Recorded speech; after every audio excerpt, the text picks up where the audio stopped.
Look, Logan Webb, Major League leading 12 games of 7 or more innings pitched.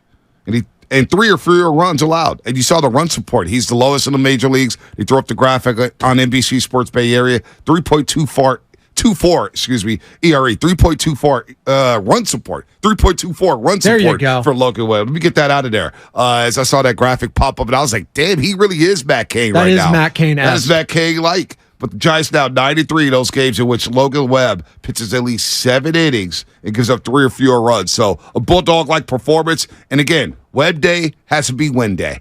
Yeah, no, absolutely. And listen, this stretch coming up here, it's a time to get fat and happy. And this Giants team, as long as and we're saying tread water. No, I'm not saying tread water anymore for the Giants. Get fat and happy here. Go on a little run because it's only going to get tougher after the A's and Angels. You got Bruce Bochy coming in town with the Rangers. They're stacked. Hell, maybe you see Scherzer again. You got the Rays coming into town. They have a tough series against the Yankees right now. Then you got the Braves. Phillies.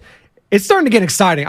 I'm excited about baseball season right now because this is the time, Bonte. No, this separates the men from the boys. No doubt. This part of the year. No doubt. The dog days of August, of course, and you see J.D. Davis with the go-ahead 2-run double there. Huge. In the 6th God, inning. he's J.D. been clutch too, man. You know, he's really been clutch. You have a couple great candidates for the Willie Mack Award. Who won the Willie Mack last year? Because I thought Wilmer Flores should have won it, and I think he got Wilmer robbed. Flores did win it last year. Did Wilmer win it last year? Okay. Should win it this year. All right. Well, too. Wilmer Flores is a consideration from back-to-back, but you got to think that J.D. Davis may be on that list. 2 for 4 yesterday. Yeah, he's only batting .260, but the 54 RBIs, clutch hit for him. I saw that he had it was some crazy stat with him. He leads the majors in like first pitch hits. Wow. First pitch hits in the first pitch Aggressive. of that bat. He's very aggressive there. So got to tinker that scouting report if your other teams facing J.D. Davis. But look, a big win for them. They're 60-49. They remain 2.5 back of the Dodgers. However, the one thing to look at when it comes to the Dodgers, 4 back in the loss column. That's what I look at. 4 back in the loss column. So Dodgers have some. They can make up some ground and increase that lead with some games played there. I guess they have some doubleheaders coming up here, but they're 3 games up on the Arizona Diamondbacks. That's big. Getting some separation there. And then the Philadelphia Phillies blow one last night in Miami. You're up a game. That was a fun game. I don't know if you saw it. That was really cool. Back and forth, division rivals. That was really fun to watch. Miami, I keep expecting them to fade away. They just won't. They needed that win. They needed it bad. They needed that win. They've been 5-5 in their last 10. Philly's been hot. So, man, this is an exciting race. You got the Cubs that are surging. You got the Diamondbacks. Cubs, again, they're just destroying the Reds. Like, these are the games in August, early August, that teams are going to start fading, and you're going to start seeing the rise of other ones. Might be the Cubs, might be that sneaky team. Padres, they've won 2 now in Colorado. Can they go on a little run here? You're going to face them at the end of this month. So lots of different matchups to look at.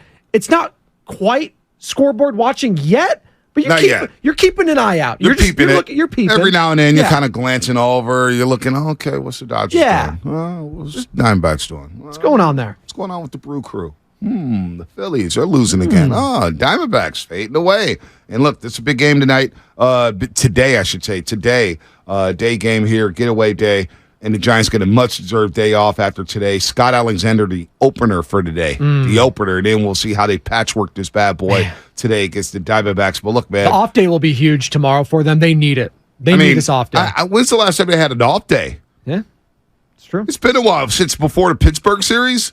I think they played the entire 11-game road trip. Well, because they had the makeup game in Detroit. The makeup game in Detroit, which was a scheduled off day. So they don't get that off day. Then they go straight into the homestand. Was it the All-Star break? I think, the All-Star break. So the last off day was the 27th between the A's and Red Sox series. There you go. Was a home okay, gotcha. Been that. But other than that would been their only off day since coming out of the All-Star break. So they need this. Yeah, they need this. You can reset the bullpen. You get some fresh. The bats get some rest, yes. too. Go have fun. Bats have not been hit. Hang out Friday night. Go watch Barbie, Oppenheimer.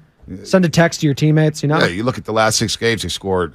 They haven't scored much. 2, 3, 4, 3, 4, 4. So the bats are scuffling a little bit here, and we know about the month of July that they were scuffling a bit. But they're getting the wins with them. That's important. The wins are important. Because you expect at one point the pendulum to swing back to where the bats are, because they've been streaky all year, Bonte. Yep. They've been hot and cold. Shout out Katy Perry. So we'll see if it swings back when you're going up against these big boy teams. Right now, and I'm saying fat and happy because the A's, they're one of the worst teams in baseball. So you need to win this little mini series down in Oakland. Let me see emotion tied to it. It's a rivalry game for them. It'll be fun. But then the Angels, I'm looking at the Angels. They're okay. they're lingering too in the AL, but they're 56-53. We'll see with them. I'm not sure if they're scheduled to face Shohei Ohtani or not. They are. Yeah, the last game of that series, Wednesday, August 9th. That'll be must-see TV right there. Ooh, that might be a sneaky Sunday Night Baseball candidate right there. No, that's a Monday, Tuesday, Wednesday series. Check that. Monday, Tuesday, Wednesday. You're right. No, that's the A's. Okay, this is, you're right. A's Giants this Sunday. My fault. Yeah, we know A's Giants will not be on Sunday Night Baseball. Then the next week you get Texas next weekend. You get Bruce Bochy back in town, managing the Texas Rangers, who made a lot of deals at the deadline. That's the one I was thinking. That could be a Sunday Night Baseball candidate. Is the Texas one, because that's Bochy's reunion. Like that's going to be a little special, right? Like, and I wonder how Giants fans, as we get closer to that, feel about the success Bruce Bochy's having over there. I think it felt like it was time for a lot of fans that maybe there's just a mutual parting of ways with this new philosophy, new regime coming in.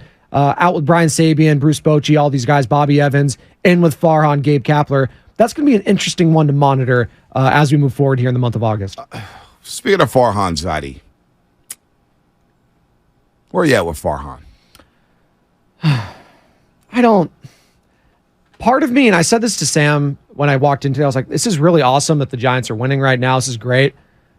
But I feel like this is a team that can make the playoffs, and if they added something at the deadline, like I feel way more confident about it. Like the more they keep winning, the more I'm like, damn it, Farhan. Yeah. Why don't you get something? Yeah. Come on. Like just at least someone, maybe a Hernandez, maybe someone like, I just look around the league. I feel like it was more of salary dumping, if anything. It wasn't like people were giving up major prospects. I know a couple of top fives here, like Houston, for example. What'd they give up? Their best prospector is 19 years old. Yeah. Like, it's not even top 100 in baseball. It was basically a salary dump. They said that guy's going to be legit, though. Maybe. But we'll see. But if you're Mets Houston, are still holding on like $35 million of Verlander's contract. So I mean, not that much of a dump. No, exactly. But like at the same time, what is it? Still 25, 26 they're taking on. So it's like something like that. And I know Verlander maybe wasn't the end all be all, but just someone. Because when I see him winning, I'm just like, damn. You would have liked to see, like, if you're the clubhouse, maybe like, really, you don't believe in us, right? Is that what it signals, or you believe in them that strongly? Or the clubhouse is like, oh, he doesn't think we need anything. He believes in us. Okay. He believes in us. Let's go. Maybe. Well, you look at our boy Alex in Atlanta. Confidence very low. Love Alex. Farhan Zaidi.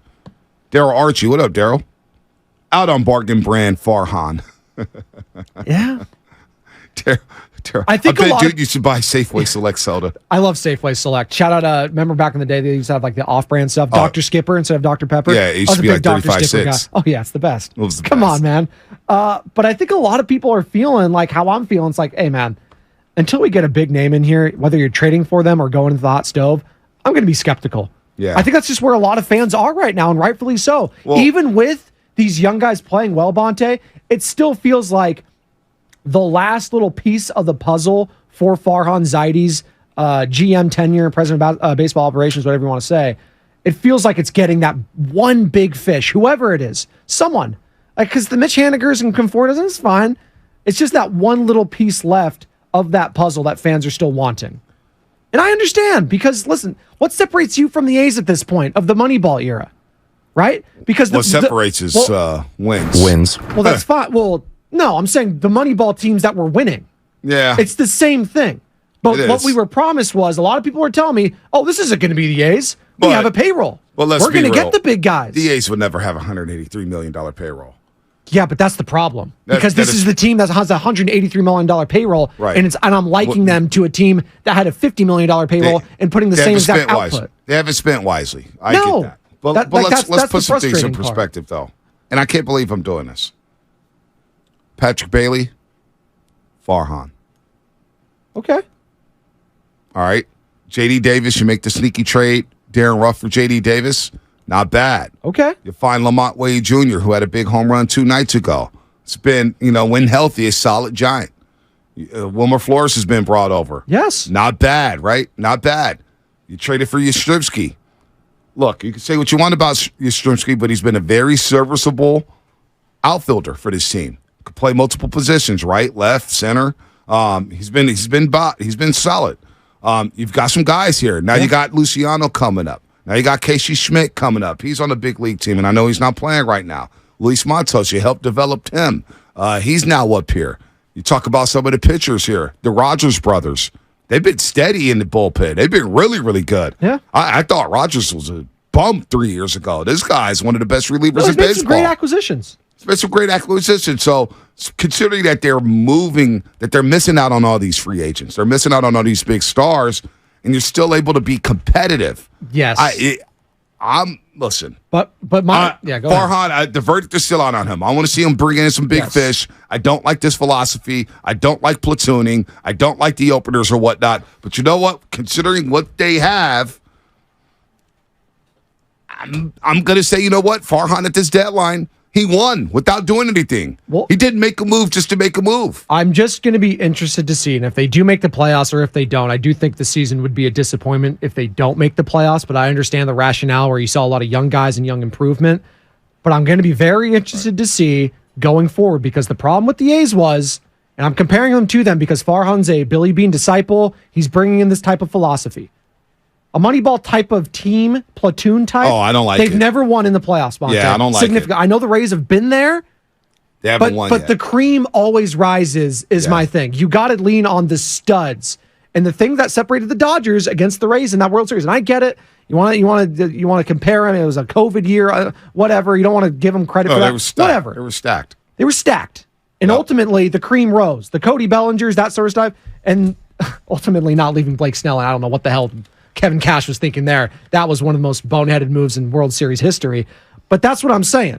You got to have at least some of these dudes in free agency or trade for them. And that's the last key for me, because I've just seen it time in and time out. The platoon thing come playoff time doesn't work. And I understand the World Series. No, it doesn't work. World Series may not be the aspirations this season for the team. Trust me, I'm out on the platooning. Okay. I mean, you're taking guys out. You're pulling Michael Conforto mid-game. You're pulling Marco Lucio. We've seen it all season long. They're pulling guys left and right. You're subbing. And Shama and I had a quote yesterday on Willard the Dibs where he basically said, I don't know if I'm going to start again.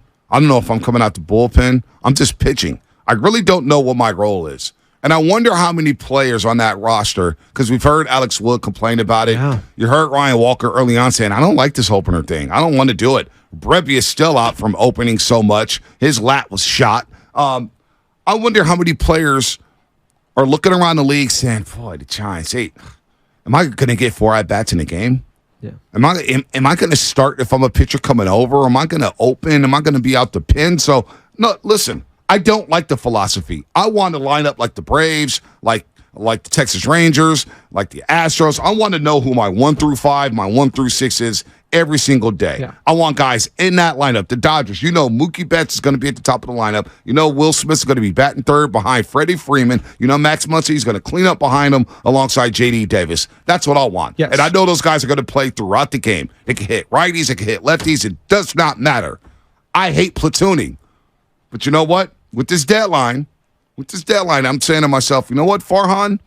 He was smart to read the room saying, we may make the playoffs, but gutting my farm system, the thing that I've tried to build, because I can't attract a big name free agent. I had to try to find a homegrown star. I had to try to develop the homegrown star.